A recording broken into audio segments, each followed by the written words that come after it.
어느 날 아침, 평범해 보이는 요양원의 작은 방에서 한 할머니가 창밖을 바라보고 있었다. 그녀의 손에는 오래된 사진 한 장이 들려 있었다. 사진 속 웃고 있는 두 아이, 그리고 그 뒤에 서 있는 남편. 하지만 그 사진을 바라보는 그녀의 눈에는 깊은 슬픔과 분노가 가득했다. 어떻게 이런 일이 나에게 벌어질 수 있었을까? 그녀는 나지막이 속삭였다. 자식들에게 모든 것을 바쳤지만 돌아온 것은 상상도 못했던 배신이었다. 그러나 그녀는 무너지지 않았다. 그녀의 손은 떨렸지만 결코 약해지지 않았다. 누구도 예상하지 못했던 마지막 선택을 통해 그녀는 가족과 세상을 모두 놀라게 만들 준비를 하고 있었다. 제1장, 끝의 시작 전주의 봄날은 유난히 고요했다. 한옥 마당 가득 핀 벚꽃들이 바람에 흩날리며 공중에 춤을 추고 있었다. 강수연 할머니는 마루에 앉아 천천히 차 한 잔을 들고 있었다. 언젠가 활기차고 생기 넘치던 이 집이 이제는 쓸쓸함으로 가득 차 있었다. 그녀의 손에는 강지호 할아버지와 함께 찍은 낡은 흑백 사진이 들려 있었다. 여보, 당신이 계셨다면? 수연 할머니는 사진 속 남편에게 속삭이듯 말했다. 그녀의 목소리엔 눈물이 섞여 있었다. 남편 강지호가 세상을 떠난 후 그녀의 두 자녀 강민재와 강은주는 더 이상 옛날의 그들이 아니었다. 가족의 사업이었던 장아찌 공장은 한때 전주의 자랑이었다. 하지만 이제는 욕심과 무책임 속에 허우적대고 있었다. 어머니, 아버지의 뜻을 이어갈게요. 저희를 믿어주세요. 몇 해 전 그렇게 말하며 민재와 은지는 공장의 경영권을 가져갔다. 그러나 그 말은 공허한 약속으로 끝났다. 몇 년도 채 지나지 않아 가족의 재산은 점점 줄어들었고 수연 할머니는 그 과정에서 점점 더 외로워졌다. 한 달에 한 번 걸려오던 전화는 이제 아예 끊겼고 그녀의 생일조차 아무도 기억하지 못하는 듯했다. 그날 아침, 한동안 보지 못했던 은지가 한옥에 찾아왔다. 얼굴에는 억지로 웃음을 지은 듯한 기색이 역력했다. 수연은 딸을 보며 반가운 마음도 잠시, 은지가 안고 온 무언가가 심상치 않음을 느꼈다. 어머니, 잠깐 이야기할 수 있을까요? 그래, 은지야. 무슨 일이냐? 수연은 은지가 앉는 모습을 지켜보며 조용히 차를 권했다. 그러나 은지는 차를 들지 않고 시선을 아래로 피했다. 저희가 요즘 좀 어려운 상황이에요. 공장이 계속 적자라서 어머니를 모시기가 힘들 것 같아요. 그녀의 말에 수연의 이마가 살짝 찌푸려졌다. 그래서 좋은 요양원을 알아봤어요. 시설도 좋고 어머니가 더 편안하실 거예요. 순간 공기가 얼어붙는 듯했다. 수연의 눈동자가 흔들렸지만 곧 차분하게 딸을 바라보았다. 오늘이 무슨 날인지 아니? 은지는 어머니의 질문에 움찔했지만 대답하지 못했다. 생신인 건 알지만 그 순간 더 이상 듣고 싶지 않다는 듯 수연은 고개를 저었다. 그러나 몇 시간 뒤 그녀는 딸과 함께 택시에 올라타 요양원으로 향했다. 차창 밖으로 보이는 익숙한 풍경들이 빠르게 지나갔고 그 풍경들은 수연의 가슴 속 기억과 함께 희미해졌다. 요양원 앞에 도착한 순간 수연은 작고 낡은 건물을 보며 한숨을 삼켰다. 은지는 간단한 인사를 나누고 서둘러 떠났다. 홀로 남겨진 수연은 한 손에 작은 여행 가방을 들고 건물 안으로 들어섰다. 강수연님, 방은 이쪽입니다. 직원의 안내로 좁고 소박한 방에 들어간 수연은 한숨을 내쉬며 침대에 앉았다. 그녀의 손에는 여전히 남편 지호의 사진이 들려 있었다. 내가 어떻게 여기까지 오게 되었을까? 그녀는 혼잣말로 중얼거렸다. 하지만 그녀는 아직 몰랐다. 이곳에서 시작될 새로운 인연과 그녀의 삶을 완전히 바꿀 사건들을. 제2장, 새로운 시작 요양원에서의 첫날 밤은 고요했다. 방 밖에서 들려오는 휠체어 소리와 희미한 기침 소리가 고요함을 깨뜨렸지만 강수연 할머니는 침대에 앉아 남편 강지호의 사진을 한참 동안 바라보았다. 머릿속에는 끝없이 반복되는 질문이 떠올랐다. 내가 무엇을 잘못했을까? 그녀는 한숨을 내쉬며 방 안을 둘러보았다. 단출한 책상, 낡은 커튼, 그리고 작은 창문이 전부였다. 이전에 살던 한옥의 넓은 마당과 화려한 정원을 떠올리니 이 작은 방이 더욱 답답하게 느껴졌다. 다음 날 아침, 요양원의 일상이 시작되었다. 직원들은 환자들을 돌보며 바삐 움직였고 몇몇 노인들은 식당에서 아침 식사를 나누며 조용히 대화를 나눴다. 수연은 처음으로 요양원의 식당으로 나섰다. 그녀의 입장에 몇몇 노인들이 힐끔 쳐다보았지만 곧 다시 자신들의 대화로 돌아갔다. 강수연님, 이쪽에 앉으세요. 한 직원이 그녀를 빈자리에 안내했다. 앞자리에 앉은 노인이 느긋하게 미소를 지으며 말했다.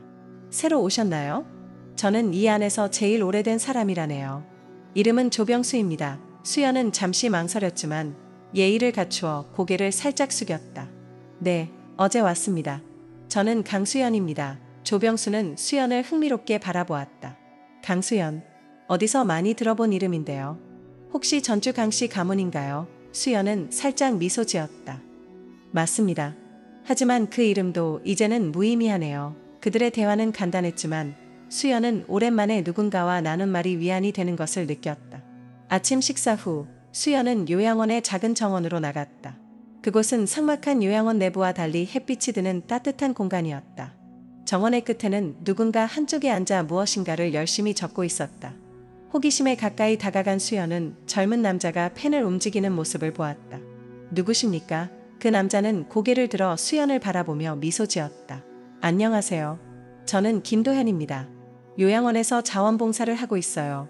도현은 공손하게 고개를 숙이며 인사했다. 수연은 그가 젊고 활기차 보이는 모습에 잠시 멈칫했다. 자원봉사요? 네, 어르신들 이야기를 듣고 글로 남기는 작업을 하고 있어요. 나중에 책으로도 만들 생각이고요. 수연은 그 말을 듣고 살짝 미간을 찌푸렸다. 우리 같은 사람들의 이야기가 세상에 무엇이 필요하다고 생각하는 겁니까? 도현은 수연의 날카로운 질문에도 흔들리지 않았다. 그는 미소를 지으며 대답했다. 할머니 같은 분들의 이야기는 시간이 지나도 사라지지 않을 소중한 기록이에요. 세상이 알아야 하는 가치가 있다고 생각합니다. 수연은 잠시 말을 잇지 못했다. 오래전 그녀의 삶, 그녀의 희생, 그리고 익힌 자존심이 떠올랐다. 내 이야기가 그렇게 중요하다고 생각한다면 나중에 다시 와서 들어보세요. 지금은 싫군요. 그녀의 대답은 냉랭했지만 도현은 고개를 끄덕이며 자리에서 일어섰다. 그럼 강수연님, 다음에 다시 뵙겠습니다. 도현이 떠난 후 수연은 혼자 정원에 남아 하늘을 바라보았다. 마음 한구석에 이상한 불씨가 타오르기 시작했다. 그날 밤 수연은 침대에 누웠지만 잠을 이루지 못했다. 그녀의 머릿속에는 도현의 말이 맴돌았다. 세상이 알아야 하는 가치가 있다. 그녀는 과연 어떤 이야기를 세상에 남길 수 있을지 스스로에게 물었다. 한편 도현은 요양원의 기록실에서 오래된 문서를 넘기며 수연에 대해 더 알아보려고 했다. 그의 손이 멈춘 곳에는 한 신문 기사가 있었다. 전주의 자랑, 강지호 장아찌 공장 대성공. 강수연 대표의 노력으로 전통의 맛을 이어가다. 도현은 미소 지었다. 이 할머니, 평범한 분이 아니시군요. 그러나 도현은 알지 못했다. 강수연의 과거에는 단순한 성공 이상의 비밀이 숨어 있었고 그것은 그녀의 삶뿐 아니라 그의 삶까지도 바꿀 비밀이었다. 제3장 감춰진 이야기 요양원의 두 번째 날 아침 강수연 할머니는 정원에 나가 도현과 다시 만났다. 그날은 유난히 맑고 바람은 나뭇잎 사이를 스쳐 지나가며 은은한 향기를 퍼뜨리고 있었다. 도현은 벤치에 앉아 노트를 펴고 있었고 수연은 그를 힐끔거리며 다가갔다. 또 여기 있군요. 오늘도 이야기를 듣고 싶다고 할 건가요? 도현은 수연의 목소리에 고개를 들어 미소 지었다. 물론입니다, 할머니. 시간이 괜찮으시면 말이죠. 수연은 잠시 고민하다가 벤치에 앉았다. 그녀는 깊은 숨을 내쉬며 하늘을 바라봤다. 이런 얘기를 해봤자 무슨 의미가 있을지 모르겠군요. 하지만 한번 말해보죠. 도현은 노트를 들고 펜을 쥔 채 조용히 고개를 끄덕였다. 그의 눈빛은 진지했고 그것이 수연의 마음을 조금씩 열게 만들었다. 내 이름은 강수연. 내가 태어났을 때는 일제강점기 말기였지. 힘든 시절이었어. 모든 게 부족하고 매일이 전쟁 같았지. 수연의 목소리는 점점 깊어졌고 도현은 숨소리조차 내지 않고 그녀의 이야기를 들었다. 우리 집안은 전통적으로 전주 강씨 가문이라 꽤나 이름이 알려졌어. 하지만 이름이 유명하다고 배가 부를 수는 없지 않나? 전쟁 이후 우리 가족은 빚더미에 앉았고 나는 어떻게든 살기 위해 돈을 벌어야 했어. 그때 내가 배운 건 그녀는 말을 멈추고 천천히 손가락으로 무릎을 두드렸다. 내 손으로 모든 걸 지켜내야 한다는 거였지. 도현은 질문하고 싶었지만 그녀의 이야기를 끊고 싶지 않았다. 수연은 다시 입을 열었다. 내 남편 강지호를 만났을 때 그는 한창 젊은 사업가였어. 누구보다 부지런하고 신뢰할 수 있는 사람이었지. 우리는 장아찌 사업을 시작했고 처음엔 어렵기만 했어. 하지만 시간이 지나면서 우리 이름은 점점 알려지게 됐지. 전주의 맛집 대부라고까지 불렸으니까 그녀는 순간 눈을 감고 추억 속으로 잠겼다. 그러나 그 추억은 오래 지속되지 않았다. 그녀의 목소리에 슬픔이 스며들었다. 하지만 성공이 늘 행복을 가져오는 건 아니었지. 남편이 병으로 갑작스럽게 떠나고 난 뒤 내가 그 모든 걸 혼자 떠맡게 됐어. 내 아이들이라도 도와줄 거라 믿었는데 도현이 조심스럽게 물었다. 자제분들은 어떤 분들이었나요? 수연은 쓴웃음을 지으며 대답했다. 처음엔 착한 아이들이었지. 하지만 돈이 들어가니까 모든 게 변하더군. 욕심이 생기고 서로 다투고 결국엔 나를 버렸지. 그녀의 목소리는 떨리고 있었지만 수연은 눈물을 보이지 않으려 했으며 고개를 들었다. 나를 요양원에 보내겠다고 결정한 건 내 생일날이었어. 웃기지 않아? 내가 세상에 태어난 날, 내 인생에서 가장 중요한 걸 잃었지. 도현은 그 말에 깊은 한숨을 내쉬며 고개를 숙였다. 그는 그녀의 이야기가 단순히 과거에 대한 회고가 아니라 깊은 상처임을 깨달았다. 강수연 할머니, 그럼에도 불구하고 지금 여기서 이렇게 저와 이야기를 나누고 계신 건 어쩌면 아직 끝이 아니라는 뜻일지도 몰라요. 수연은 그의 말에 고개를 갸웃했다. 무슨 뜻이지? 저는 할머니의 이야기가 단지 슬픔으로 끝나는 게 아니라 새로운 시작이 될 수도 있다고 생각해요. 때로는 잃어버린 것들 속에서 새로운 희망이 발견될 수 있잖아요. 도현의 말은 단순했지만 그 안에는 강한 확신이 담겨 있었다. 수연은 그를 바라보며 작은 미소를 지었다. 넌 참 희한한 아이로군. 그럼 다음엔 더 많은 이야기를 들려주세요. 도현은 노트를 접으며 자리에서 일어섰다. 그의 뒷모습을 바라보는 수연의 마음속에는 알 수 없는 감정이 서서히 자리 잡기 시작했다. 그것은 오래전에 잃어버렸던 희망의 조각처럼 느껴졌다. 그날 밤 수연은 침대에 앉아 작은 서랍을 열었다. 서랍 속에는 오래된 금고 열쇠가 있었다. 그녀는 열쇠를 손가락으로 굴리며 속삭였다. 아직은 말할 때가 아니야. 하지만 곧 수연이 금고의 열쇠를 잡은 손에 힘을 주며 닫히는 서랍에서 어떤 비밀이 숨겨져 있는지는 아무도 알 수 없었다. 제4장, 숨겨진 열쇠. 밤이 깊어가는 요양원은 조용했다. 강수연 할머니는 침대 옆 탁자에 놓인 작은 서랍을 한참 동안 바라보다가 천천히 손을 뻗었다. 그 안에는 오래된 금고 열쇠가 있었다. 열쇠를 쥔 그녀의 손이 떨렸다. 이 열쇠를 이렇게 오래 들고 있을 줄이야. 수연은 낮에 도현과 나눴던 대화를 떠올렸다. 그의 진지한 눈빛, 그리고 그녀의 이야기를 정말로 듣고 싶어 했던 그 태도는 마음 깊은 곳에서 작은 불씨를 피워놓았다. 이야기를 들려달라니. 지금 말해도 괜찮을까? 하지만 그녀는 아직 준비되지 않았다. 다음 날 아침, 도현은 수연의 방을 조심스럽게 두드렸다. 강수연 할머니, 잠시 산책하실래요? 수연은 예상하지 못한 방문에 살짝 놀랐지만 이내 고개를 끄덕였다. 그래, 그러지. 그들은 요양원 정원을 천천히 걸으며 따뜻한 햇살을 즐겼다. 도현은 손에 작은 봉투를 들고 있었다. 이건 할머니께 드리고 싶어서 준비했어요. 수연은 봉투를 받으며 이해한 눈빛으로 그를 바라보았다. 봉투를 열어보니 안에는 전통 한지에 정성스레 쓴 편지가 있었다. 강수연님께, 저는 요양원에서 자원봉사를 시작한 지 1년이 조금 넘었습니다. 그동안 많은 분들의 이야기를 들었지만 강수연님처럼 강인한 삶을 사신 분은 처음입니다. 할머니의 삶에는 아직도 많은 이야기들이 숨겨져 있을 것 같아요. 할머니께서 그 이야기를 나눠주신다면 저는 그것을 세상에 알리는데 최선을 다하겠습니다. 당신의 이야기는 누군가에게는 용기가 되고 누군가에게는 희망이 될 것입니다. 감사합니다. 김도현 드림. 수연은 편지를 읽으며 잠시 말없이 서 있었다. 그녀의 마음속에 억눌렸던 감정이 파도처럼 밀려왔다. 왜 나 같은 사람의 이야기가 중요하다고 생각하지? 도현은 곧바로 대답하지 않았다. 대신 천천히 숨을 들이쉬고 그녀를 바라보며 말했다. 어떤 사람들의 이야기는 그냥 흘러가는 게 아니라 다음 세대에게 교훈이 되고 역사가 됩니다. 강수연 님의 이야기는 그런 가치가 있다고 믿어요. 수연은 깊은 한숨을 쉬었다. 그래, 내 말이 맞을지도 몰라. 하지만 나에겐 숨겨야 할 것도 많아. 산책 후 수연은 방으로 돌아와 서랍 속 열쇠를 꺼냈다. 손에 쥔 열쇠는 그녀의 과거를 상징하는 물건이었다. 그것은 그녀가 오랫동안 숨겨왔던 진실, 그리고 잃어버린 신뢰와 관련된 모든 것을 담고 있었다. 그녀는 창가에 앉아 밖을 내다보며 속삭였다. 이걸 이야기할 때가 온 건가? 아니면 그냥 이대로 묻어둬야 하나? 그러나 그 순간 복도를 따라 들려오는 발소리가 그녀의 생각을 끊었다. 누군가 급하게 걸어오는 소리였다.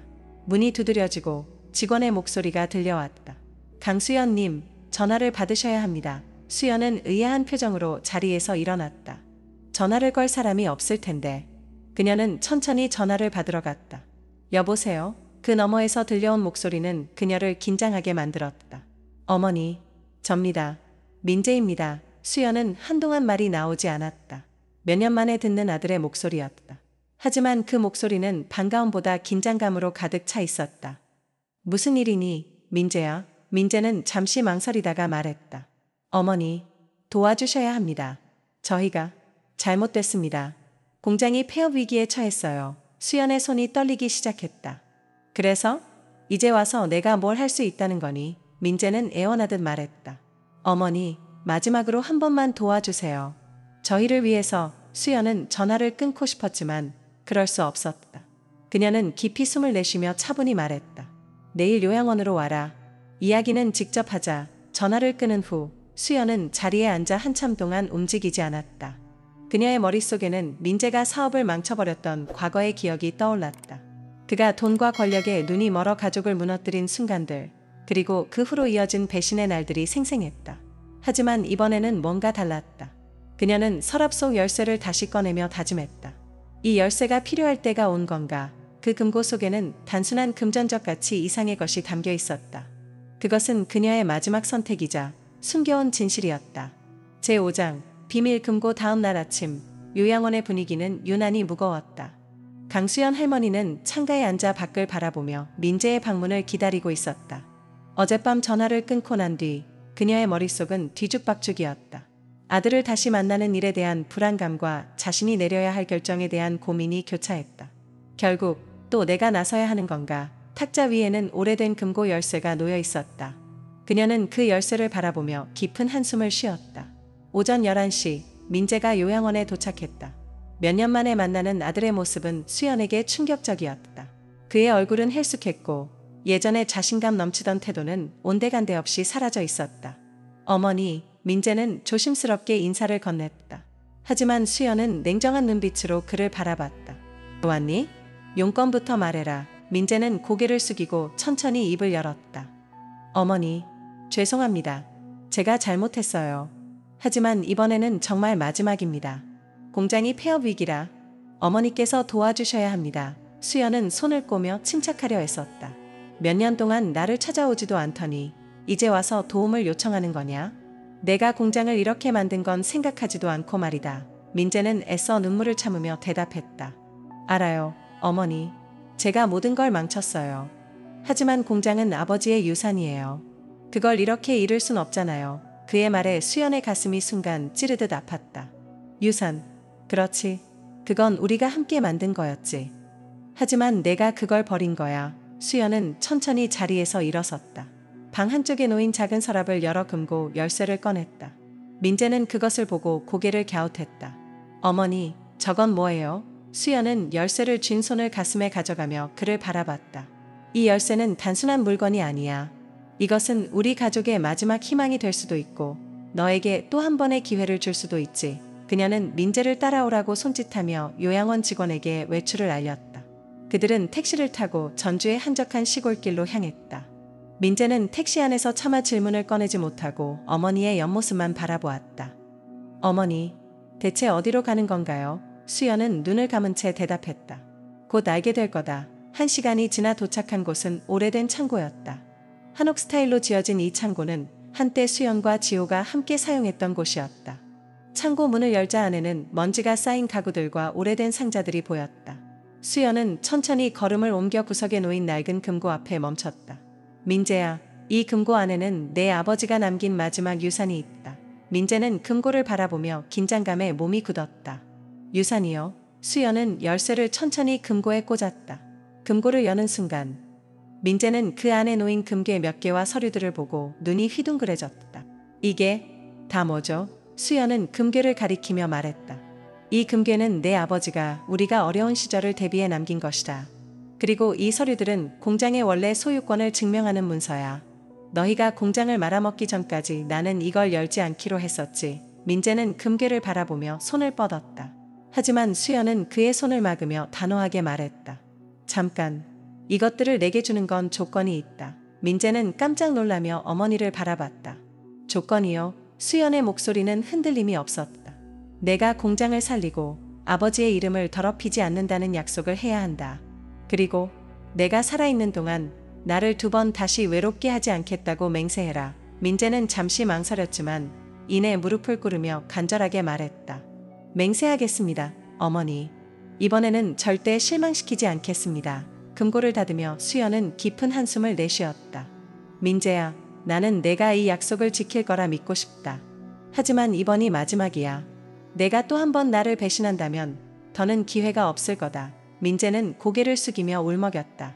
어머니, 감사합니다. 수연은 그의 어깨에 손을 얹으며 조용히 말했다. 자, 이제 공장을 되살릴 준비를 해라. 하지만 기억해라. 내가 지키지 못한 약속은 그 무엇보다 무겁게 돌아올 것이다. 민재는 고개를 끄덕이며 눈물을 훔쳤다. 그러나 그의 마음속에는 감사와 두려움이 복잡하게 얽혀 있었다. 수연은 창고 밖으로 걸어가며 하늘을 바라봤다. 지호씨, 내가 옳은 선택을 한 걸까? 그러나 그녀는 알지 못했다. 이 결정을 통해 얽히고 설킨 가족의 비밀과 새로운 갈등이 서서히 떠오르고 있음을. 제6장 배신의 기운. 강수연 할머니는 금고를 닫으며 마지막으로 창고를 둘러봤다. 민재는 여전히 무릎을 꿇고 눈물을 훔치고 있었다. 그녀는 그 모습을 보며 자신의 결정이 옳은지 아닌지 계속 고민했다. 민재야, 그녀의 목소리는 단호했지만 어딘가 애틋한 기운이 스며 있었다. 이제 내게 맡겼다. 하지만 잊지 마라. 이번이 마지막 기회다. 내가 또다시 욕심에 눈이 멀어 실망을 준다면 그때는 내 손으로 모든 걸 잃게 될 거다. 민재는 고개를 숙인 채 작게 대답했다. 알겠습니다, 어머니. 믿어주셔서 감사합니다. 하지만 수연은 그의 눈빛에서 어딘가 불안한 그림자를 느꼈다. 민재의 목소리에는 후회와 다짐이 섞여 있었지만 그녀는 오래된 직감으로 그의 마음속에 숨겨진 무언가를 감지했다.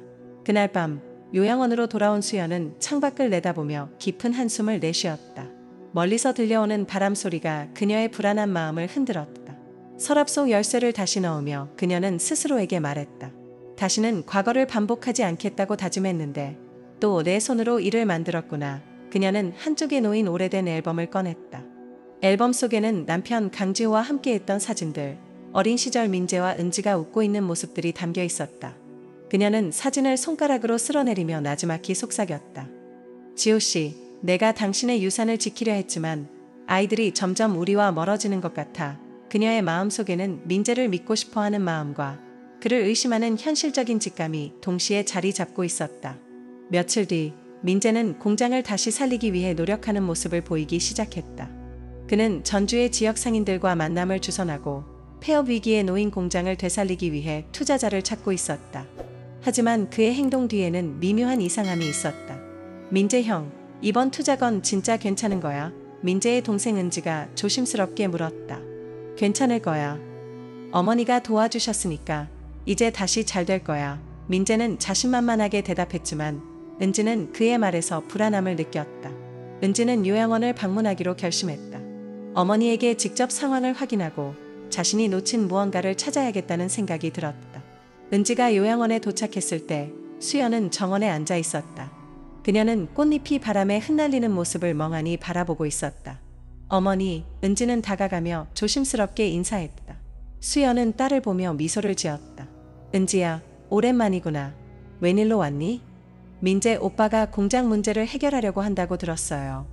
어머니께서 그를 도와주셨다고도. 수연은 딸을 잠시 응시하다가 천천히 대답했다. 그래, 내가 그를 도와줬다. 하지만 그게 옳은 선택인지 모르겠다. 내 오빠가 진심으로 변했는지 아직 확신할 수 없구나. 은지는 어머니의 말을 듣고 잠시 고민하다가 입을 열었다. 어머니, 민재 오빠는 예전에도 비슷한 약속을 했었잖아요. 이번에는 정말 믿으셔도 될까요? 수연은 대답하지 않았다. 그녀 역시 그 질문에 답을 알지 못했다. 한편 민재는 공장의 한 사무실에서 전화를 걸고 있었다. 네, 투자 금액은 이 정도로 결정하겠습니다. 예, 그렇습니다. 어머니께 받은 금괴 중 일부를 담보로 사용할 겁니다. 그의 목소리는 차분했지만 어딘가 날카롭고 계산적이었다. 전화를 끊고 그는 창문을 바라보며 나지막히 말했다. 어머니, 이번에는 정말 성공해 보이겠어요. 하지만 다들 나를 믿지 않으니 내가 알아서 해야죠. 그의 얼굴에는 미묘한 웃음이 떠올랐다. 그것은 진심으로 어머니와 가족을 생각하는 표정이 아니라 욕망과 계산으로 가득 찬 표정이었다. 요양원으로 돌아온 은지는 어머니와의 대화를 떠올리며 마음이 무거웠다. 그녀는 민재의 진심을 믿고 싶었지만 어딘가 찜찜한 기분을 떨칠 수 없었다. 그날 밤 그녀는 조용히 어머니의 방으로 가서 물었다. 어머니, 그 금고에 뭐가 들어있었나요? 수연은 놀란 눈으로 딸을 바라봤다. 하지만 곧 마음을 가다듬고 차분히 대답했다. 내 아버지가 남긴 마지막 유산이었다.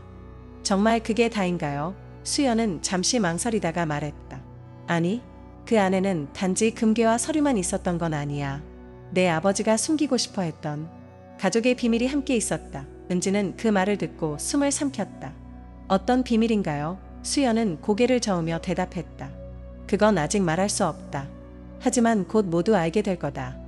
내 오빠의 행동이 그 비밀을 드러낼 테니까. 그녀의 목소리는 단호했지만 동시에 불안으로 가득 차 있었다. 은지는 어머니를 바라보며 생각했다. 이 가족에게 대체 무슨 일이 벌어지고 있는 거지? 제7장 드러나는 균열. 강수연 할머니는 은지와의 대화를 마친 후 긴 밤을 보냈다. 그녀의 머릿속에는 민재의 모습과 금고 속에 남겨진 비밀이 떠올랐다. 그 비밀은 단순히 금괴와 서류가 아니었다. 그것은 가족의 역사를 흔들 뿌리였고 드러난다면 다시는 되돌릴 수 없는 갈등을 불러올지도 몰랐다. 지호씨, 나는 옳은 일을 하고 있는 걸까? 아니면 또다시 아이들에게 짐을 지우고 있는 걸까? 다음 날 아침, 민재는 공장으로 향하는 길에 투자자와의 미팅을 준비하고 있었다. 그의 머릿속은 철저히 계산적이었다. 금고 속 금괴 일부를 담보로 사용하겠다는 결정은 위험했지만 그는 그것이 자신에게 돌아올 이익을 위한 최선의 선택이라고 믿었다. 사무실에 도착하자 투자자인 최상욱이 기다리고 있었다. 그는 차가운 눈빛과 날카로운 말투를 가진 인물로 지역 내에서 꽤나 영향력을 가진 사람이었다. 강민재 씨, 좋은 아침입니다. 자, 그래서 이 담보 이야기를 다시 들어볼까요? 상욱은 가볍게 웃으며 민재를 압박하듯 물었다. 민재는 긴장한 기색을 숨기며 차분하게 대답했다. 최 사장님, 말씀드린 대로 금괴 일부를 담보로 제공하겠습니다. 어머니께서 남겨주신 유산입니다. 믿을 만한 자산이죠. 최상욱은 잠시 금괴 감정서를 살펴보더니 고개를 끄덕였다. 흥미롭군요. 그런데 당신 어머니께서 이걸 알고 계신 겁니까? 민재는 잠깐 멈칫했지만 곧 미소를 지으며 대답했다. 물론입니다. 어머니도 공장을 살리는데 동의하셨습니다. 그러나 그 대답에는 작은 거짓이 섞여 있었다. 수연은 금괴를 사용할 수 있게 했지만 그것이 담보로 쓰이는 일까지는 알지 못했다. 한편 은지는 민재의 행동에 의문을 품고 혼자 공장을 방문하기로 결심했다. 그녀는 민재가 진행 중인 사업과 투자에 대해 더 알고 싶었다. 공장에 도착한 은지는 직원들에게 민재의 최근 움직임에 대해 물어봤다.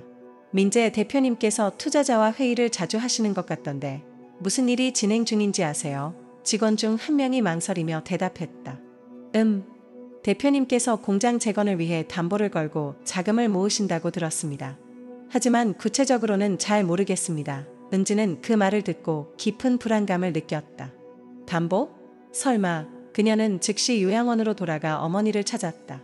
어머니, 은지가 방으로 들어오며 다급히 말했다. 수연은 딸의 표정을 보고 무언가 심상치 않음을 직감했다. 무슨 일이니, 은지야? 어머니, 민재 오빠가 금괴를 담보로 사용하려고 한다고 들었어요. 그게 사실인가요? 수연은 깜짝 놀랐다. 담보라고? 그게 무슨 소리냐? 나는 그걸 오직 공장을 되살리는 데만 쓰라고 했을 뿐이다. 담보로 사용한다는 말은 듣지 못했는데 은지는 어머니의 손을 꼭 잡고 말했다. 어머니, 저는 민재 오빠가 어머니의 뜻을 따르지 않을 수도 있다고 생각해요. 그동안 오빠가 한 행동들을 보면 이번에도 자신의 이익을 먼저 생각할 것 같아요. 수연은 잠시 말없이 창밖을 바라보았다. 그녀의 마음속에는 분노와 실망이 뒤섞여 있었다. 그 아이가 또다시 나를 실망시키는 건가? 그날 저녁, 민재는 어머니를 방문했다. 그는 어색한 미소를 지으며 들어왔다. 어머니, 요즘 잘 지내시죠? 은지가 다녀갔다는 이야기를 들었습니다. 수연은 냉정한 눈빛으로 그를 바라봤다. 민재야, 내가 금괴를 담보로 사용하려 한다는 말을 들었다. 그게 사실이니? 민재는 순간 당황했지만 이내 평정을 찾으며 대답했다. 어머니, 제가 모든 걸 다시 세우려면 그 정도의 위험은 감수해야 합니다. 어머니도 이해해 주실 거라 믿어요. 그러나 수연은 고개를 저으며 단호하게 말했다. 나는 내게 이런 식으로 금괴를 쓰라고 하지 않았다. 그것은 내 아버지가 남긴 마지막 유산이다. 그걸 담보로 쓰겠다면 나는 너를 더 이상 믿을 수 없을 것이다. 민재는 그녀의 말에 불편한 표정을 지었지만 억지로 미소를 지으며 말했다. 어머니, 제게 시간을 주세요. 이번에는 정말 잘할 겁니다. 수연은 한숨을 내쉬며 말했다. 시간은 줄 수 있다. 하지만 내 조건을 어긴다면 너는 모든 걸 잃게 될 거다. 그것만은 기억해라. 그날 밤 민재는 사무실에서 홀로 앉아 술잔을 기울이며 혼잣말을 했다. 어머니, 이번에도 믿지 않으시겠죠? 하지만 이건 내가 선택한 길이에요. 그의 눈빛에는 복잡한 감정이 뒤섞여 있었다. 그것은 성공에 대한 열망이었지만 동시에 무언가 숨기고 있는 듯한 불안감도 감돌았다. 요양원에서 수연은 창밖을 바라보며 자신에게 속삭였다. 지호씨, 나는 아이들을 더 믿어도 되는 걸까? 아니면 이 모든 걸 내가 잘못한 걸까? 그러나 그녀는 아직 모른다. 민재의 행동이 가족의 숨겨진 비밀과 더 큰 갈등을 불러올 것임을. 제8장 숨겨진 비밀. 강수연 할머니는 요양원의 밤하늘을 바라보며 깊은 한숨을 내쉬었다. 그녀의 머릿속에는 민재의 말과 행동이 계속 맴돌고 있었다. 그는 자신의 약속을 지킬 것처럼 보였지만 그의 눈빛은 어딘가 흔들리고 있었다. 지호씨, 내가 잘못한 건가요? 아니면 아이들이 변한 건가요? 그녀의 속삭임은 바람에 섞여 흩어졌다. 다음 날 아침, 은지는 다시 요양원을 찾아왔다. 이번에는 그녀의 손에 오래된 문서 파일이 들려 있었다. 은지는 요양원의 정원에서 어머니를 만났다. 어머니, 이걸 보셔야 해요. 그녀는 어머니 앞에 파일을 조심스럽게 내려놓았다. 이게 뭐냐? 수연은 의아한 표정으로 파일을 열었다. 파일 속에는 과거 공장과 관련된 문서들과 함께 강지호의 손글씨로 적힌 노트가 있었다. 어디서 이걸 구했니? 수연은 노트를 들고 떨리는 손으로 한 장씩 넘기기 시작했다. 공장에서 찾았어요. 아버지가 공장 운영과 관련해 남긴 기록이에요. 그런데 여기에는 우리가 몰랐던 내용도 있어요. 수연은 한 페이지를 읽으며 얼굴이 점점 굳어졌다. 노트에는 공장 설립 당시의 자금 출처와 강지호가 그 자금을 어떻게 확보했는지에 대한 상세한 기록이 담겨 있었다. 지호 씨가 돈을 빌렸다고? 누구에게? 은지는 조심스럽게 대답했다. 아버지가 자금을 빌린 사람은 최상욱 씨였어요. 민재 오빠가 요즘 만나고 있는 투자자 말이에요. 수연의 얼굴이 창백해졌다. 최상욱? 그 사람은 이미 오래전에 우리 가족과의 인연이 끝난 줄 알았다. 그런데 아직도 민재는 공장에서 최상욱과 또 다른 회의를 하고 있었다. 상욱은 계약서를 탁자에 내려놓으며 차가운 미소를 지었다. 강 대표, 이제 이 계약에 서명하면 모든 게 확실해질 겁니다. 공장은 다시 살아나고 당신도 원하는 걸 얻을 수 있겠죠. 민재는 계약서를 바라보며 한숨을 내쉬었다. 하지만 담보로 제공한 금괴와 공장의 지분을 모두 넘긴다는 건 어머니께서 절대 동의하지 않을 겁니다. 최상욱은 어깨를 으쓱하며 대답했다. 당신 어머니께서 지금 그것을 알 필요는 없죠. 일이 끝나면 결과만 보고하시면 됩니다. 성공만 한다면 누가 신경 쓰겠습니까? 그의 말은 민재의 마음속에 갈등을 일으켰다. 하지만 그는 욕망의 눈이 멀어 결국 펜을 들고 서명했다. 좋습니다. 이걸로 끝냅시다. 상욱은 만족스러운 표정을 지으며 손을 내밀었다. 현명한 선택입니다. 강 대표. 그러나 민재는 그 손을 잡으면서도 어딘가 불안감을 떨칠 수 없었다. 그날 저녁, 은지는 민재를 찾아 공장으로 갔다. 그녀는 오빠의 사무실 문을 열며 날카로운 목소리로 말했다. 오빠, 대체 무슨 짓을 한 거야? 민재는 깜짝 놀라며 은지를 바라봤다. 뭐가 문제라는 거야? 나는 공장을 살리려고 최선을 다하고 있어. 은지는 분노에 차서 그를 노려보았다. 최선을 다한다고? 어머니께서 남겨주신 금괴를 담보로 제공한 것도 모자라서 최상욱 같은 사람과 계약까지 했다고? 민재는 당황한 표정을 지으며 변명하려 했다. 그 사람은 투자자야. 우리가 다시 시작하려면 그의 도움이 필요하다고. 그게 아니라는 거 다 알고 있어. 아버지가 그 사람에게 돈을 빌렸던 과거를 왜 숨겼는데? 그리고 지금도 그 사람이 공장을 장악하려는 걸 몰랐어. 민재는 말을 잇지 못했다. 은지는 그의 눈앞에 아버지의 노트를 내밀었다. 여기 다 적혀 있어. 최상욱은 아버지를 이용했고 결국 아버지가 모든 걸 감당해야 했어.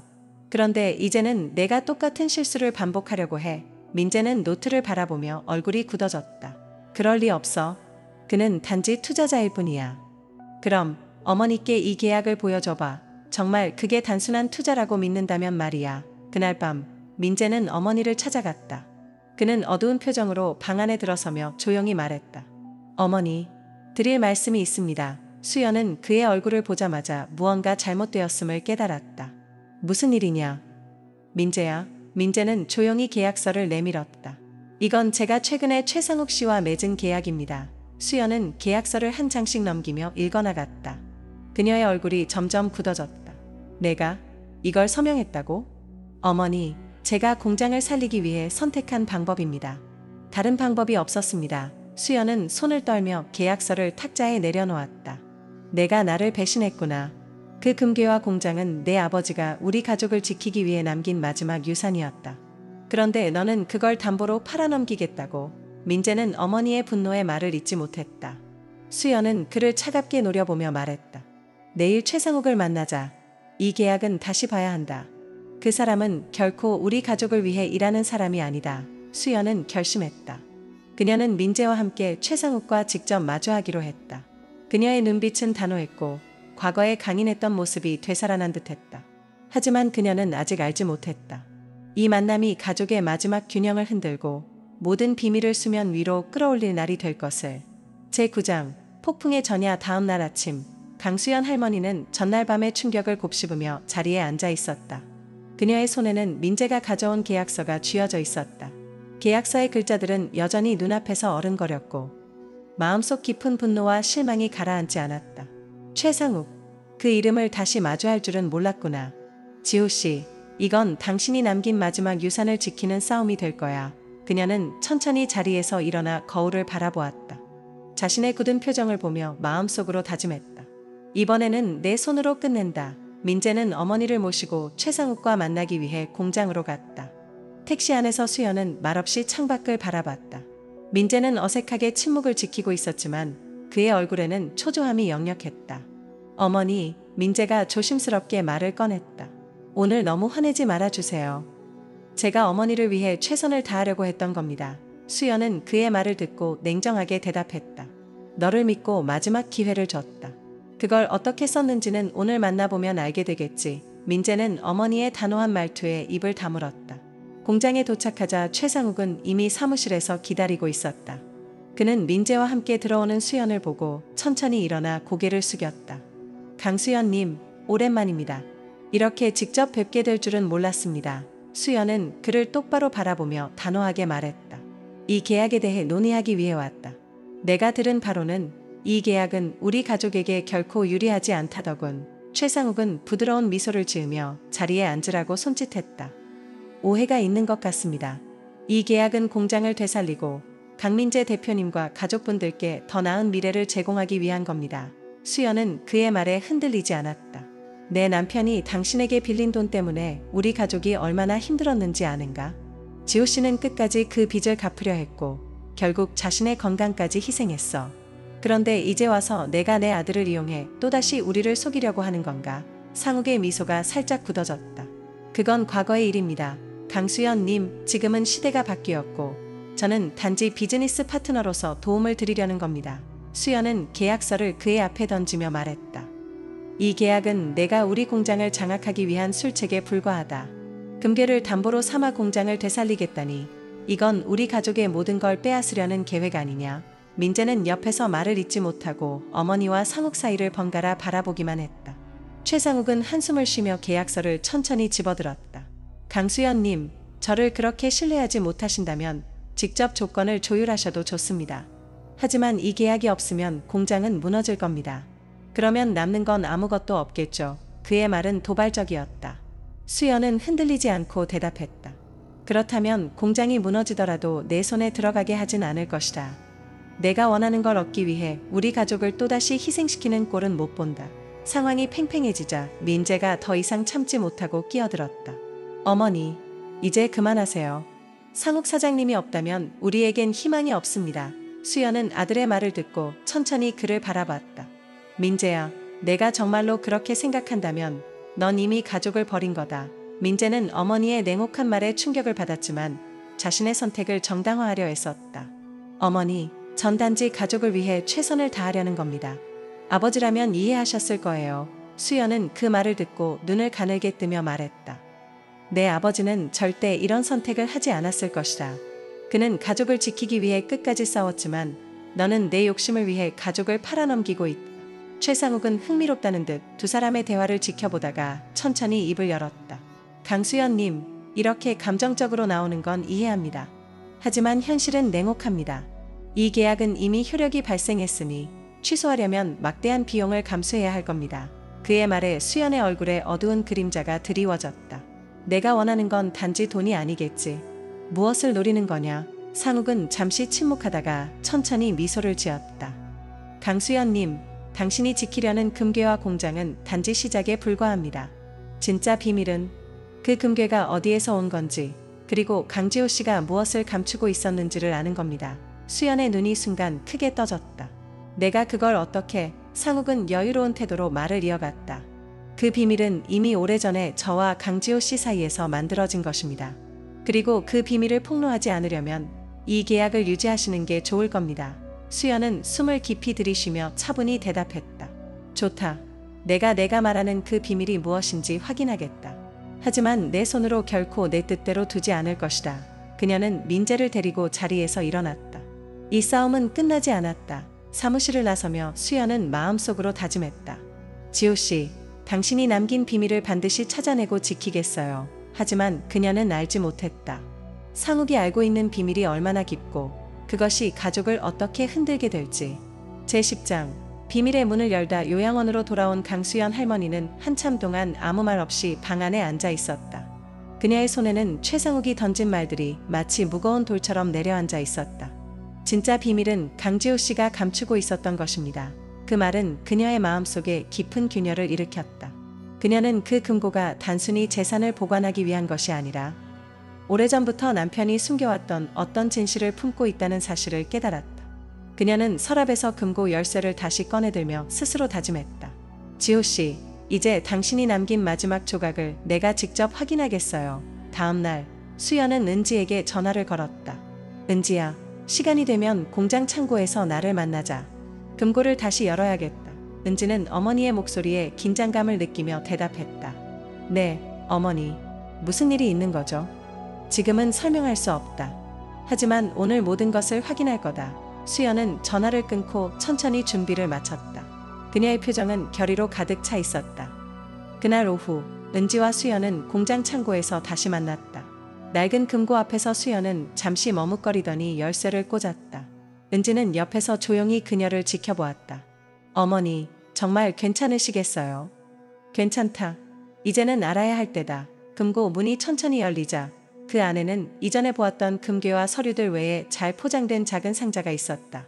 수연은 상자를 꺼내들며 손을 떨었다. 이건 지호 씨가 왜 말하지 않았던 거지? 상자를 열자 안에는 오래된 편지와 사진들이 들어있었다. 편지 첫머리에는 강지호의 손글씨로 이렇게 적혀 있었다. 수연에게 내가 이걸 전하지 못한 채 떠나게 된다면 이 편지가 모든 걸 말해줄 거야. 수연은 편지를 읽기 시작했다. 수연아, 내가 이 편지를 읽고 있을 땐 내가 곁에 없을지도 모르겠구나. 그게 사실이라면 정말 미안하다. 하지만 너에게 이 이야기를 하지 않으면 안 될 것 같아. 우리 공장이 시작될 때 나는 깨끗하지 않은 방법으로 자금을 마련했다. 당시 나는 최상욱과 그의 가족에게 빚을 졌고 그들이 나를 협박하며 공장의 지분 일부를 가져갔다. 하지만 그들은 단지 돈만 원했던 게 아니었어. 그들은 우리가 만든 장아찌 제조법을 훔쳐 상업화하려고 했다. 나는 그들을 막기 위해 모든 걸 감췄고 내가 그 일에 휘말리지 않게 하려고 일부러 말을 하지 않았다. 하지만 이제 그들이 다시 나타나게 된다면 너는 반드시 이 비밀을 알고 있어야 한다.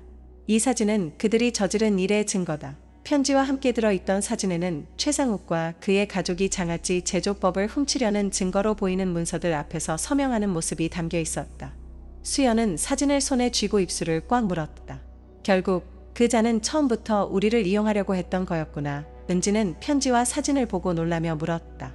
어머니, 이걸 어떻게 하실 생각이에요? 수연은 단호한 표정으로 말했다. 이걸로 끝낼 거다. 내가 직접 최상욱에게 가서 모든 걸 밝히겠다. 수연은 민재에게 전화를 걸어 공장으로 오라고 지시했다. 민재는 불안한 표정으로 어머니와 은지가 있는 창고로 들어섰다. 어머니, 여기서 또 무슨 일이 있는 겁니까? 수연은 민재에게 편지와 사진을 보여주며 말했다. 내가 믿고 따르던 사람이 어떤 짓을 했는지 똑똑히 봐라. 최상욱은 처음부터 우리 가족을 이용하려고 했던 사람이다. 민재는 사진을 보며 충격에 빠졌다. 이게 진짜인가요? 아버지가 이런 일을 감추고 계셨다니. 너는 아버지의 희생을 모른 채 그자의 소나기에 넘어갈 뻔했다. 이제 선택은 내 몫이다. 내가 이 계약을 계속 유지할 건지 아니면 내 아버지의 명예를 되찾을 건지 말이다. 민재는 말없이 사진을 내려다보았다. 그의 눈빛에는 혼란과 후회가 섞여 있었다. 그날 저녁 수연은 직접 최상욱을 만나러 갔다. 이번에는 그녀가 싸움을 끝낼 차례였다.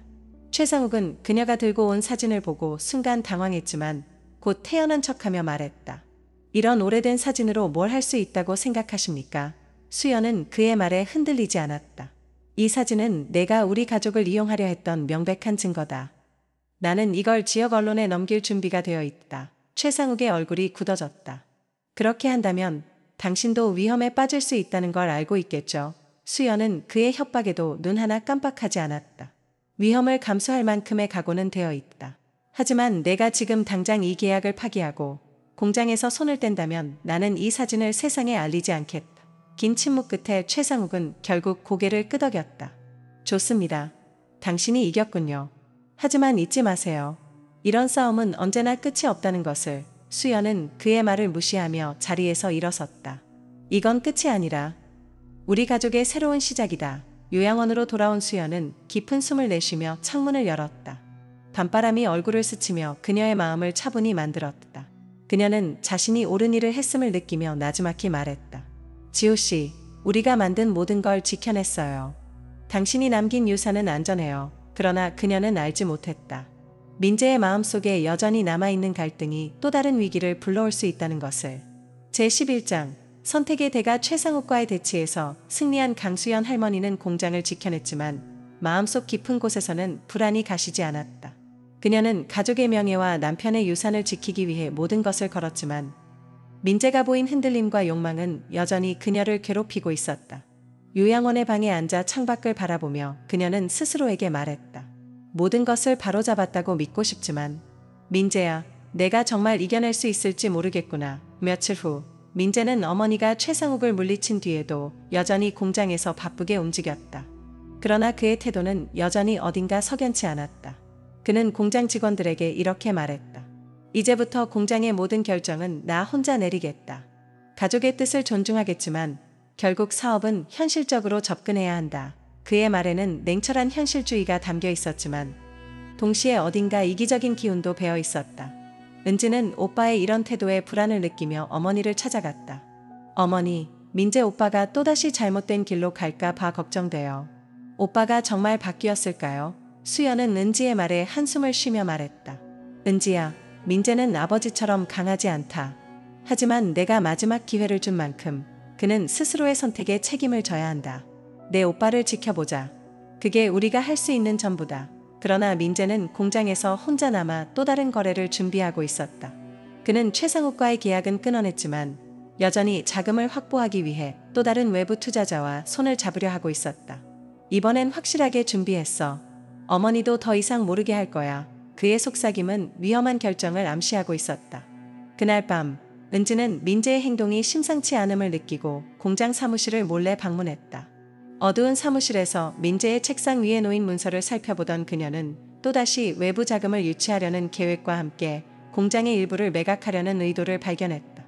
오빠가 또다시 이런 짓을. 은지는 급히 어머니에게 전화를 걸었다. 어머니, 큰일 났어요. 민재 오빠가 공장의 일부를 팔아넘기려고 해요. 수연은 전화를 받자마자 한동안 말이 없었다. 그녀는 모든 걸 바로잡았다고 믿었지만 민재는 여전히 자신의 욕망을 버리지 못한 것이 분명했다. 내일 아침 공장으로 가자. 더 이상은 두고 볼 수 없다. 다음 날 아침 수연과 은지는 공장으로 향했다. 민재는 두 사람이 갑작스럽게 찾아온 것을 보고 놀랐지만 이내 태연한 척하며 말했다. 어머니, 무슨 일이십니까? 갑자기 여기까지 오시다니. 수연은 그를 똑바로 바라보며 말했다. 민재야, 내가 또다시 공장을 팔려고 한다는 얘기를 들었다. 이게 사실이니? 민재는 당황하며 손사래를 쳤다. 아니에요, 어머니. 그건 단지 검토만 했던 내용입니다. 아직 결정된 건 없습니다. 하지만 은지는 그의 말을 끊으며 테이블 위에 문서를 들어 보였다. 오빠, 이게 단지 검토라고? 이미 계약서를 준비했잖아. 민재는 더 이상 변명할 수 없었다. 그는 머리를 감싸주며 말했다. 어머니, 저는 단지 공장을 살리기 위해 이러는 겁니다. 더 이상 다른 방법이 없잖아요. 수연은 깊은 한숨을 내쉬며 말했다. 민재야, 내가 하는 모든 결정이 결국 가족을 위험에 빠뜨리고 있다는 걸 아직도 모르는 거니? 내 아버지가 목숨을 걸고 지키려 했던 것을 내 손으로 무너뜨리려고 하는구나. 민재는 고개를 들지 못하고 침묵했다. 그 순간 공장 밖에서 누군가 다급하게 들어왔다. 최상욱이었다. 그는 민재를 보며 차가운 웃음을 지었다. 강 대표, 어머니께서 여기 계셨군요. 이런 상황에서 다시 만나게 될 줄은 몰랐습니다. 수연은 그를 노려보며 말했다. 내가 또 무슨 목적으로 나타난 거지? 최상욱은 가볍게 웃으며 말했다. 강민재 대표님께서 새로운 거래를 위해 저와 다시 연락하셨거든요. 참, 가족끼리 의논이 부족하셨나 보군요. 수연은 민재를 쏘아보며 외쳤다.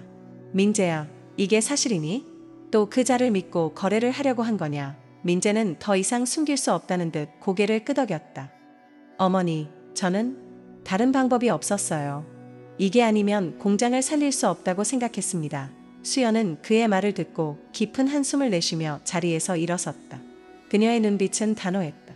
민재야, 너는 이제 더 이상 이 공장을 책임질 자격이 없다. 내가 이 모든 것을 끝내겠다. 수연은 최상욱을 똑바로 바라보며 말했다. 내가 원하는 게 뭐든 오늘 이 자리에서 끝내겠다. 우리 가족은 너 같은 사람에게 또다시 이용당하지 않을 것이다. 최상욱은 비웃으며 대답했다. 그렇게 간단한 문제가 아닙니다. 강수연님, 하지만 저도 이 싸움에서 얻을 수 없는 게 있다면 더 이상 개입하지 않겠습니다. 그는 계약서를 찢어버리며 사무실을 나섰다. 하지만 그의 표정은 여전히 의미심장했다. 공장은 다시 강수연의 통제 아래 놓였다. 하지만 그녀는 이제 민재를 더 이상 믿을 수 없었다. 민재야, 내가 더 이상 가족의 이름을 짓밟지 않기를 바란다. 그렇지 않으면 나를 마지막으로 본 날이 오늘일 것이다. 수연의 목소리는 냉정했지만 그 속에는 깊은 슬픔이 담겨 있었다. 민재는 어머니를 바라보며 아무 말도 하지 못했다. 그날 밤 수연은 요양원 방에서 창밖을 바라보며 남편의 사진을 손에 들고 말했다. 지호씨, 나는 최선을 다했어요. 하지만 민재가 선택한 길은 이제 그의 몫입니다. 내가 할 수 있는 건 여기까지인 것 같아요. 하지만 그녀의 마음속에서는 여전히 깊은 고독과 아픔이 가시지 않고 있었다.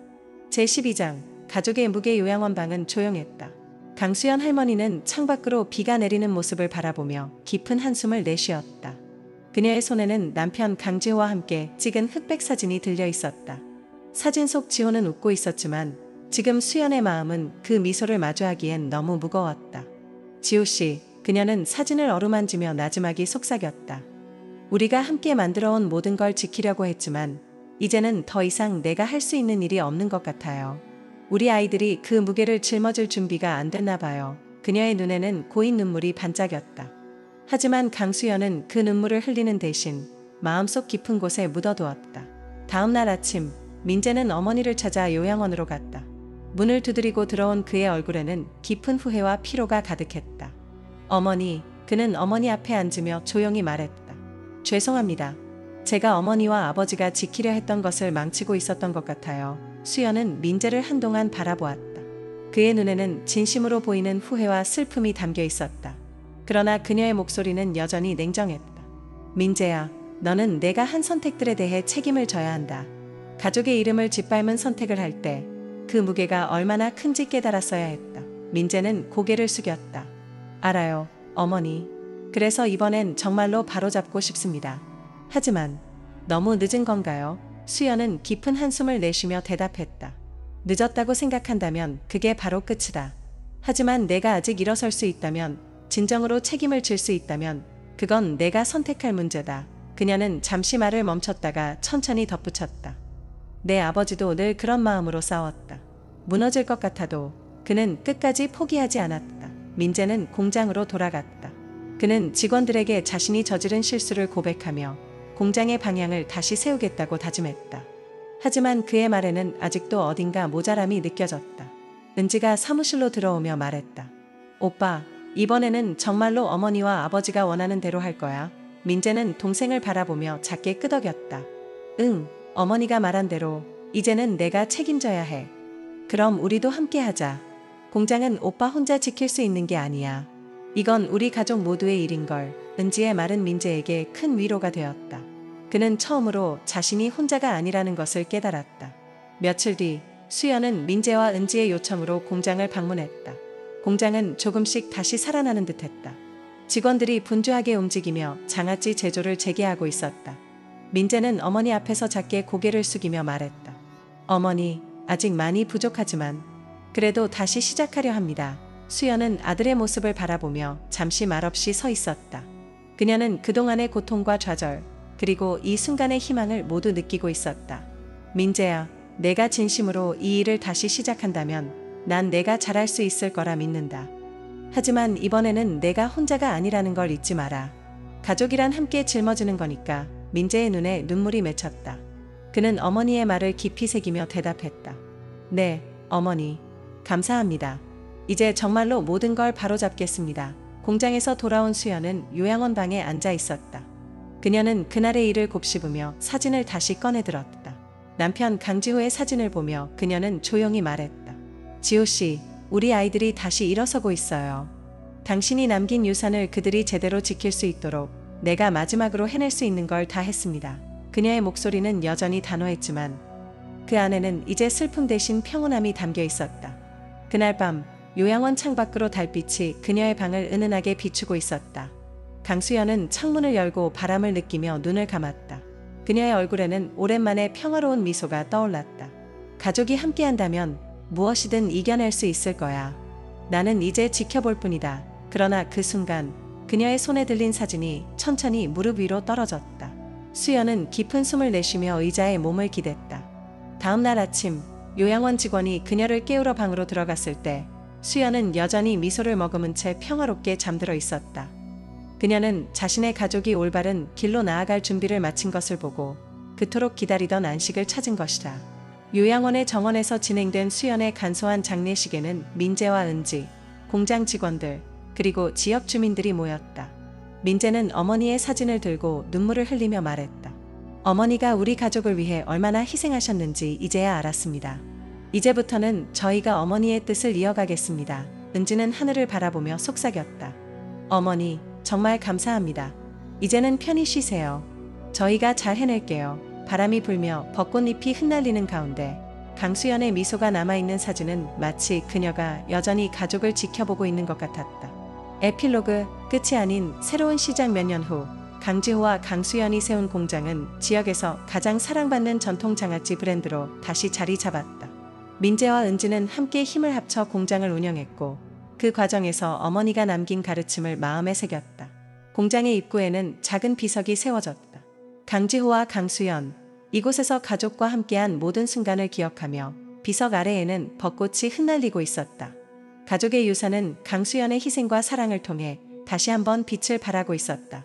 제13장 남겨진 길. 이어지는 유산 시간은 흘러 강수연 할머니가 세상을 떠난 지 1년이 지났다. 요양원의 벚꽃은 다시 피었고 수연이 앉았던 정원의 의자는 여전히 그 자리에 있었다.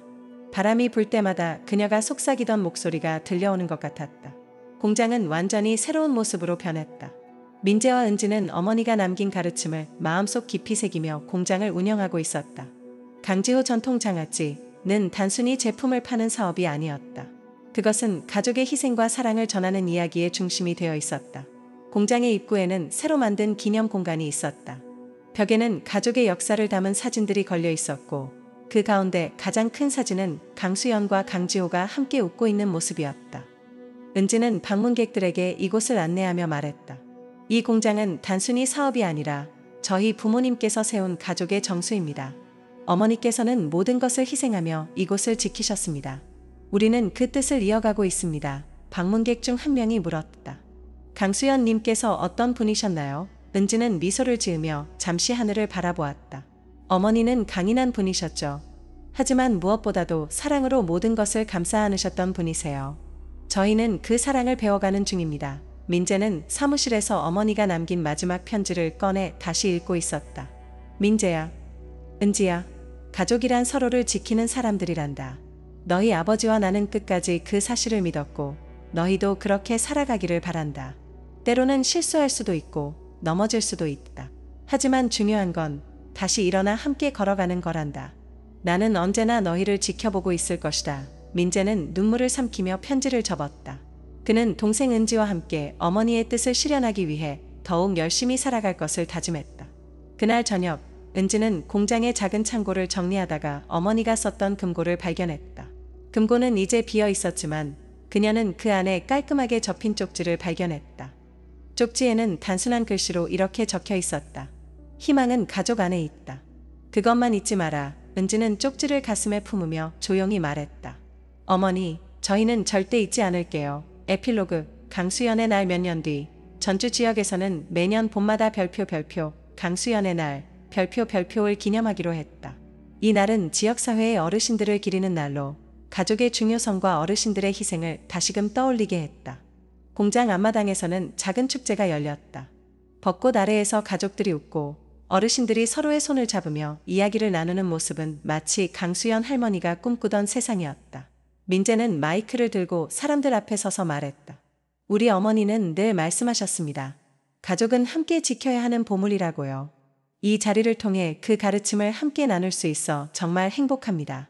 어머니, 그리고 아버지, 이 모든 것이 가능하도록 해주셔서 감사합니다. 그의 목소리는 떨렸지만 그의 얼굴에는 깊은 감사와 사랑이 담겨 있었다. 밤이 되자 은지는 혼자 정원에 앉아 하늘을 바라보았다. 그녀는 별들 사이에서 어머니의 모습을 떠올렸다. 어머니, 우리를 지켜봐 주고 계시죠? 저희는 잘하고 있을 거예요. 그러니 이제는 정말 편히 쉬세요. 바람이 불며 벚꽃잎이 그녀의 곁을 스쳐 지나갔다. 그것은 마치 어머니가 답하는 듯한 부드러운 속삭임 같았다. 끝. 희생과 사랑은 영원히 이어지다.